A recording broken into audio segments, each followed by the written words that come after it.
In today's video, I'm going to share 5 foods that aggravate dyspepsia or promote dyspepsia symptoms. But before I get into these 5 foods, I want to define what dyspepsia is. Dyspepsia is another term for indigestion or GERD, gastroesophageal reflux disease. It's when the valve, lower esophageal sphincter, that separates the stomach from the esophagus doesn't shut completely once food enters the stomach. This leads to a leakage of food re-entering the esophagus, which can cause a host of issues such as acid reflux and heartburn. Typical dyspepsia symptoms are bloating, burping, fullness in the abdomen to the throat.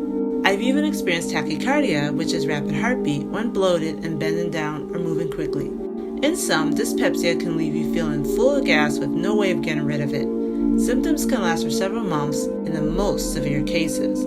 Unfortunately, dyspepsia is a common problem. Those symptoms are treatable with medication and medical intervention, such as with omeprazole. However, there is no cure for dyspepsia, meaning that if you start consuming foods that aggravate dyspepsia frequently or in large amounts, the symptoms will return. There are many things that can cause dyspepsia. For me, it was my diet, but there are others such as certain medications, alcohol, smoking, anxiety, depression, and certain illnesses. Everyone's reason for having dyspepsia is unique.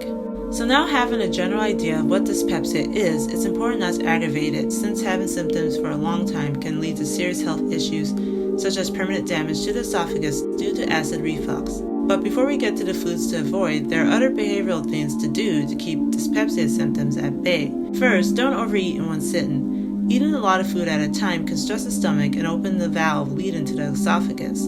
Second, try not to eat foods too fast. Eating more slowly will allow for normal digestion and make it easier to identify when you're full. But beyond these 2 things, it's all about being mindful about the foods that you consume. Here are 5 major foods to avoid to prevent dyspepsia symptoms. I want to quickly state that I still consume these foods from time to time, but not in large amounts, since that's usually when I would experience dyspepsia symptoms. First is carbonate drinks such as sparkling water and soda. Gas is a major symptom in dyspepsia. So since carbonated drinks have a lot of gas in it, consuming too much can increase pressure in the stomach and cause acid already in the stomach to escape the valve and enter the esophagus. Second is chocolate. Chocolate naturally has caffeine, which relaxes the stomach and esophagus valve. So the more caffeine you consume, the more difficult it is for the stomach to close the valve when food enters it. Really, any food or beverage that has caffeine, such as coffee, should be consumed minimally to avoid this. Third is raw onions. Though a natural whole food, raw onions can cause a lot of gas for some people. That's because they're high in oligosaccharides, which aren't easy for the small intestines to absorb. Because of this, onions are often fermented as they travel down the gastrointestinal tract. This fermentation could lead to several gastrointestinal issues such as indigestion, bloating, and gas. 4 is tomatoes, another natural whole food that can aggravate dyspepsia because of its high acidity.